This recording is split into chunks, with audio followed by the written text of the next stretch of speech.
नमस्कार दोस्तों। खंडवा जिले में तीर्थ नगरी ओंकारेश्वर में श्रावण मास में भगवान ओंकारेश्वर और ममलेश्वर की पारंपरिक सवारी इस बार भी पूरे धार्मिक रीति रिवाज के साथ निकाली जाएगी। इसकी तैयारियों को लेकर ओंकार प्रसादालय में अपर कलेक्टर अरविंद चौहान की अध्यक्षता में बैठक हुई, जिसमें सुरक्षा, यातायात, नौका संचालन और कानून व्यवस्था की तैयारियों की समीक्षा की गई। बैठक में तय किया गया कि सवारी के दौरान मां नर्मदा में विशेष पूजन, अभिषेक और नौका विहार के समय केवल ज्योतिर्लिंग मंदिर ट्रस्ट की अधिकृत नौकाएं ही चलेंगी। श्रद्धालुओं की सुरक्षा को देखते हुए इस दौरान अन्य सभी नौकाओं का संचालन बंद रहेगा। धार्मिक माहौल बनाए रखने के लिए सवारी में डीजे पर पूरी तरह प्रतिबंध रहेगा। शोभा यात्रा केवल ढोल नगाड़ों, शंख, पारंपरिक वाद्य यंत्रों और भजन कीर्तन के साथ निकाली जाएगी। इस वर्ष सावन के 4 सोमवार 3, 10, 17 और 24 अगस्त को बाबा ओंकार जी की सवारी निकलेगी। 24 अगस्त को होने वाली महासवारी सबसे खास रहेगी।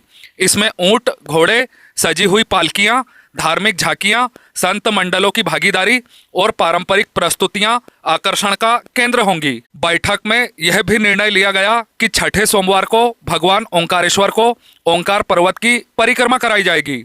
घाटों पर श्रद्धालुओं की सुरक्षा के लिए पुलिस और होमगार्ड के जवान तैनात रहेंगे।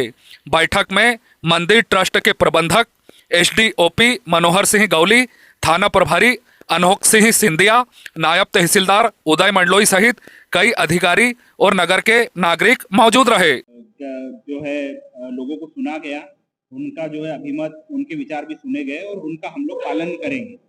साथ ही साथ जो सवारियों को लेके हमेशा जो हमें जो प्रॉब्लम्स आई हैं, उनमें उन पर भी खुलकर चर्चा की गई है। खास करके डीजे को लेकर, डीजे पर जो है आज की बैठक में प्रतिबंध का निर्णय लिया गया है, ताकि जो है डीजे की वजह से जो बाधा उत्पन्न होती है मार्ग में और सवारी को कई जगह रोका जाता है, वो नहीं हो। साथ ही साथ ट्रैफिक की अच्छी व्यवस्था हम लोग करेंगे। ये इस पर भी हम लोग लगातार एक्सरसाइज कर रहे हैं।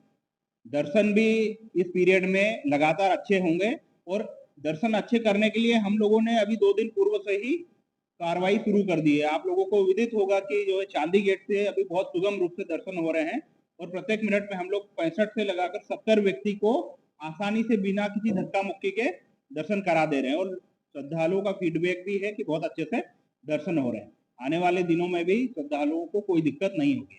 रही बात अन्य इंतजामों की, वो भी बढ़िया बदस्तूर बहुत अच्छे स्तर पर किए जाएंगे, ताकि जो है त्योहार हमारा जो है निर्विरोध और निर्विवाद रूप से बहुत अच्छे से मनाए। के दर्शन के लिए यहाँ पर प्रतिदिन जो है लाखों श्रद्धालु आते हैं और क्योंकि ये श्रावण मास प्रारंभ होने जा रहा है, तो श्रावण मास के दौरान जो है और अत्यधिक श्रद्धालुओं के आने की संभावना है।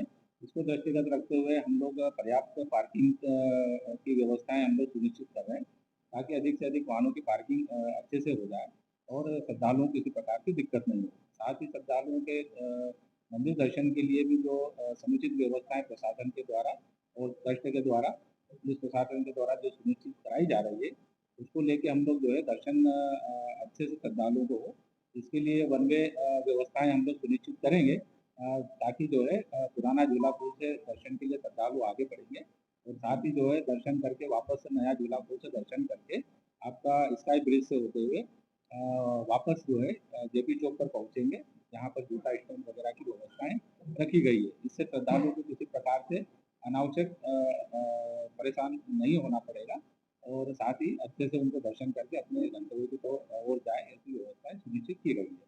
हमारे श्रद्धालुओं की सुरक्षा के लिए पर्याप्त पुलिस सुरक्षा व्यवस्थाएं लगाई जाएगी।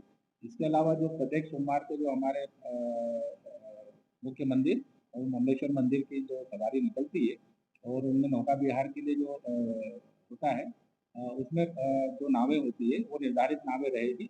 इसके अलावा जो अन्य नावें प्रतिबंधित रहेगी, किसी भी प्रकार से अन्य नावों को नौका विहार के दौरान संचालन नहीं रखा जाएगा। ये सुनिश्चित प्रशासन के द्वारा किया जाएगा।